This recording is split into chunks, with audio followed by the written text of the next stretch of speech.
Let's learn how to read two lists in parallel. We will cover both scenario, list having a same length and list having a different length. Let's first learn how to iterate two lists which has a same length, which means that list 1 and list 2 has a same number of elements.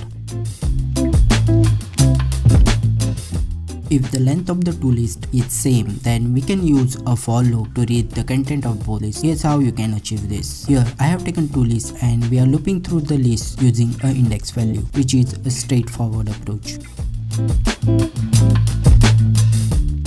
Similarly, another most common and efficient approach which is followed most commonly while looping two lists at the same time is using a zip function. Here, you have to pass both lists as an argument to the zip function. So what zip function does is that it combines the element of list 1 and list 2 into a pair. Each pair contains one element from each list corresponding to the same index position. Now if you talk about this code, then the pair that will get created are A1, B2, C3 and D4. And to access this pair, we have to use a for loop where item 1 will give the first element from the current pair, whereas the item 2 will return the second element from the current pair. And to show this value, we have used a print statement. Now if you run this code, you will get the output something like this. Enumerated function is comparatively less efficient than the zip function, but it does have some uses. It's especially useful whenever you wanted to loop through list item and at the same time you want the index value of each item. Here is how you can use the enumerated function to access the item of two lists at the same time. Remember that both lists are of same length, and as an argument to the enumerated function we have passed only one list, that is list 1. Here enumerated function return an iterator that produce a pairs of index and the corresponding element from list 1. And to iterate them, we have used a for loop. Keep in mind that index and item 1 are corresponding to list 1, not with the list 2. But here we are able to read list 2 item because we have both lists are of same length. So we can use the index value to access the element of list 2. Now if you run this code, you will get the output that will look something like this.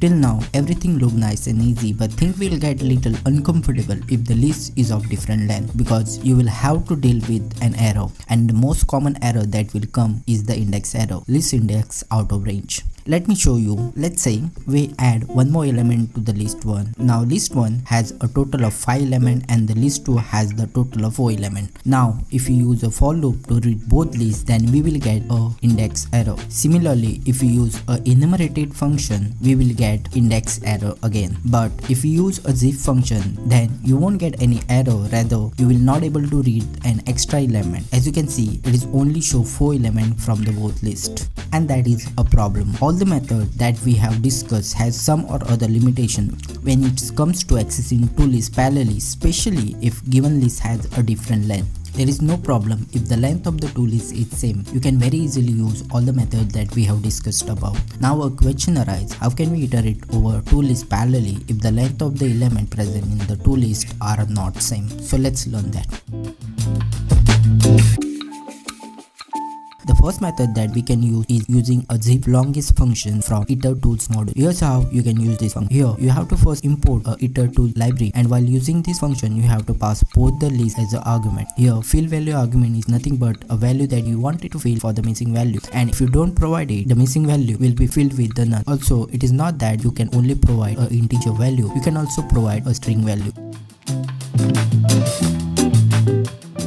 Another way to work with a different size list is to create a custom function. One of the benefits of creating a custom function is that you can define or write a function as per your need. Over here, my custom function takes two lists as a mandatory argument, where the first list should be greater than the second, and the third argument is the optional argument, which is nothing but a fill value to fill the missing value. This is the basic custom function I have created just to show you how to work with a two list which has a different length. If you want to add more functionality, you can just modify this custom function as per your program. Now if you run this code, you will get the following output onto your terminal. By now you might have got a thorough understanding of how to iterate over two lists in parallel. Here we have discussed both scenario, accessing list which has a same length and also which has a different length. If you like this video, make sure you share with your friend and coding. But till then, take care and keep coding.